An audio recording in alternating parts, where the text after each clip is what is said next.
عزتمنو دا یوه خبر زه بار بار کوم چې یو د الله پاک عدالت ته او یو د الله پاک بندگانو عدالت ته. د الله عدالت ډیر سخت ته، که د الله بندگانو عدالت ډیر سخت ته. نو زه دا وایم چې د الله بندگانو عدالت ډیر سخت ته. د الله عدالت الله که شرعي هغه ډیره اسانه ده، ډیره پسته ده، ډیره نرمه ده. فیصله به تاسې کوو. مثلا یو سړی دا د خپل مکمله زندگی په ګناهو چې تیر کړی دا، په شرابو کبابو چې تیر کړی دا، یا یې چرسو پوډرو چې تیر کړی دا، لا یې په ډانسو باندې تیر کړی دا، لا یې غلاګانې ډاکې کړي دي. اوس الله پاک رحم په وکړه، الله پاک دې د زړه ته نرمي شفقت ورکوس که، توبه یې وکښله، په ده باندې تبلیغ وال پیښ سله، نو هغه په برکت سره د 4 میاشتې ولګولې، کال یې ولګاو، په تبلیغ چې ولګېده، یا د علماو صحبت ورته حاصل سه، لا خانقاه صحبت ورته حاصل سه. د دې په برکت سره د له خپلو مخکینیو ګناهونو له صفا زړه سره توبه وکښله. نو الله پاک فرمایي چې دا کس ما معاف که. او څرنګه مې معاف که؟ التائب من الذنب کمن لا ذنب له. وی توبې کښونکی له ګناهونه داسې صفا سه لکه ده چې بالکل ګناه کړی قدرې نه ده، داسې ماله دا ګناهونه صفا که. خو لیکن د الله بنده چې وایي، الله بنده به تر څوره پورې چې دا کس زمدایي دوره پورې به دغه کس ته طعنې او پیغورونه ورکوي. عزتمنو تاسو موږ په معاشرې چې وینو، یو سړی د ګناهونه کول، ګناهو زندگی یې پرېښله، الله نافرمانی زندگی یې پرېښله، په تبلیغ چې لاړه، نیکو خلکو سره لاړه، نیکه لارې اختیار کړله، نو تاسو موږ به بار بار هغه کیسه دته په پزو باندې ورموږو. تر اوسه پورې داسې کول اوس ماته تبلیغ کوي، جومات چېرته ولاړ ده، تر اوسه پورې داسې کول اوس دی ماته نصیحت کوي. عزتمنه په دې خبرې باندې جان پوی کا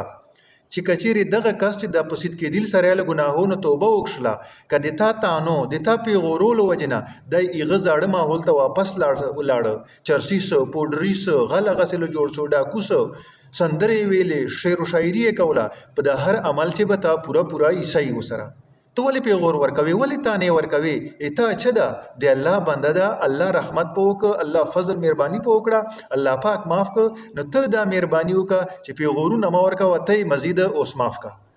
عزتمنه امام ابو حنیفه رحمت الله علیه فرمایي چې یو سړی ده په ده چې یوه نقشه د مسلماني ده او یو کم سل نشانیګانې د کفر والی دي پچې، نو بیا یې ته اسلام طرف ته چې کوه. الله دې معافي وکړي. نن خو موږ موره ټپه په لاس چې ده، ټپه په لګو وی دا کافر څه، دا کافر څه، دا نه چې اسلام تیر ګډوه چې د اسلام یو فرد زیات سي، نه دا چې د اسلام یو فرد کم سي. لکه د نږدو زمانې چې شاسواره، تاسو ته به معلومي پښتون د پېښور علاقې ده، نو د چې کومه دی یو ویری یوسف خان عثمانزی د میډیا والده ما کلاس چې شوري دغه ورسره میلاو سه، نو دی ورته فرمایي چې ته څه محسوس کوي؟ نو دی ورته فرمایي چې الحمدلله زه خو ډیر زیات سکون حاصل که، چې کومه په غمجنی پریشانی چې دولت په مې ډیر ګاټي، هغه چې ماته سکون آرام نه و، نن زه د غربت زندگی تیروم په دغه باندې زه الحمدلله ډیر په سکون په آرام باندې. خو له خلکو نه ډیر زیات تنګ یم. لکه بل ورځ ما بود پر وجه باندې تبلیغ وال بیان کاوه ما شام ته، نو یو کس رووت باره وای دا ډمه دا ډانسر چې تر اوسه پورې بیا ټیک ټاک کولې، ډانسونه بیا کول، دا نن ماته تبلیغ کوي. عزتمنو دا شی ډیر زیات نقصان کوي. نو دوی ویل چې ما حوصله یې ماته کړه، ما زړه یې مات کړ، زه دوره د غربت زندگی د فرمیل چې زه تېروم چې هغه اوس ماته پته ده، ما ټبر په مخه ده، ما اولاد ده، ما مور ده، پلار مې ده، دا واړه بوج ما په کپرای ده، نو ما چې هر شی پرېښله په ما باندې غربت حالات راغله، ما سره مدد خو مه وکړه، ما ته الټه پیغورونه راکوي. عزتمنو دغه شي نه جان بچ کو، دا ډیر زیات نقصان کو. الله پاک څه فرمایي؟ نبی اسلام فرمایي وي د شپې چې کله اخیره حصہ سي، په دغه ټیم باندې الله پاک د دنیاوي اسمان تر کوسي او دا आवाज کوي چې ای څوک ستا چې ما نه دعا وغواړي، از د دعا قبول کړم. ای څوک سوالیسته سوالګرای چې ما نه سوال وکړي، زه د حاجت او سوال پوره کړم. ای څوک ستا چې ما نه د خپل ګناهو بخښ وغواړي، زه بخښش ورته وکړم. نو عزتمنو الله باندې خپل بنده دوره ګران ده چې دا نارې کوي، اوازونه کوي چې ما نه د معافي وغواړي، ته بار بار پیغور ورکوي. دغه رنګې نبی اسلام زمانه چې یو کس باندې چې کومه دی حد جاری کېده، نو هغه وینیا چې دا د بازي کسانو باندې ولګېدله، نو یو بدی ردی وته ویل وي او ګناهګار او زانی موږ د بیل ماسکو. نبی اسلام تو فرمایل وي خبردار د توبه کدا ټول حجاز باندې تقسیم کې، د ټولو حجاز ګناهونه به د برکت سره معاف شي.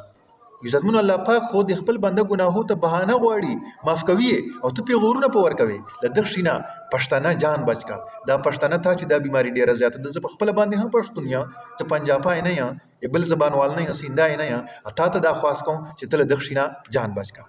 او بیا الله پاک فرمایي چې محشر په میدان چې کله نبی اسلام فرمایي وي دا ټول بندگان سره جمع سي نو الله پاک چې کله یو ګناهګار بنده روغ خپل طرف ته نو بیا به چې کومه دی ورېج په جوړه کې چې دا نور مخلوق دای نه ویني او دنه به پته کوي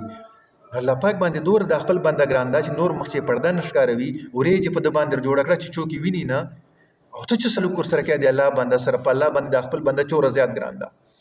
بیا نبی اسلام ته یو کس راغی او ته یا رسول الله ما به الله معاف کی زه خو ډیر ګناهګار یم ډیر خطا کار یم وای تا ګناهونه چور دي وای ما ګناهونه خو ډیر زیات دي وای له سمندر نه زیات دي وای او د سمندر جګ نه ډیر زیات دي وای د مځکه اسمان من نه زیات دي دغه په ډکیږي وای یا رسول الله دغه نه ډیر زیات دي نبی اسلام ورته فرمایي الله رحمت نه زیات دي وای نه الله رحمت نه دي زیات وای بیا امید ساته چې الله پاک پتا ته معاف کی نو عزتمن الله پاک خو دوره غټ ګناهګار معاف کوي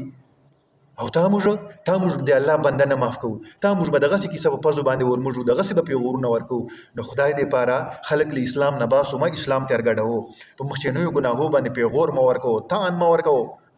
او د سره مینه ساتو د سره محبت کو د چې چوره امداد کولای سو مالی امداد کو چې د حوصله نصیماته او یو ګناهو ته بیا واپس نسیلاړ کلاړ اتابه پورا عیسائی پچې د خښینا خدای دې پاره دا خاص درته کوم مینت درته کوم زاری درته کوم چې چاته پیغور مو ورکو نبی اسلام فرمایي وکست دې په یوه ګناه باندې پیغور ورک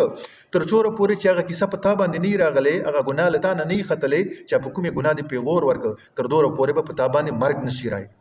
پیغور چاته ما ورکو پیغور ډیره سخت ګناه ده الله پاک ته په دوه خبرو باندې اول ماته بیا تاسو ته ټول عالم ته عمل کولو توفیق ور نصیب کړي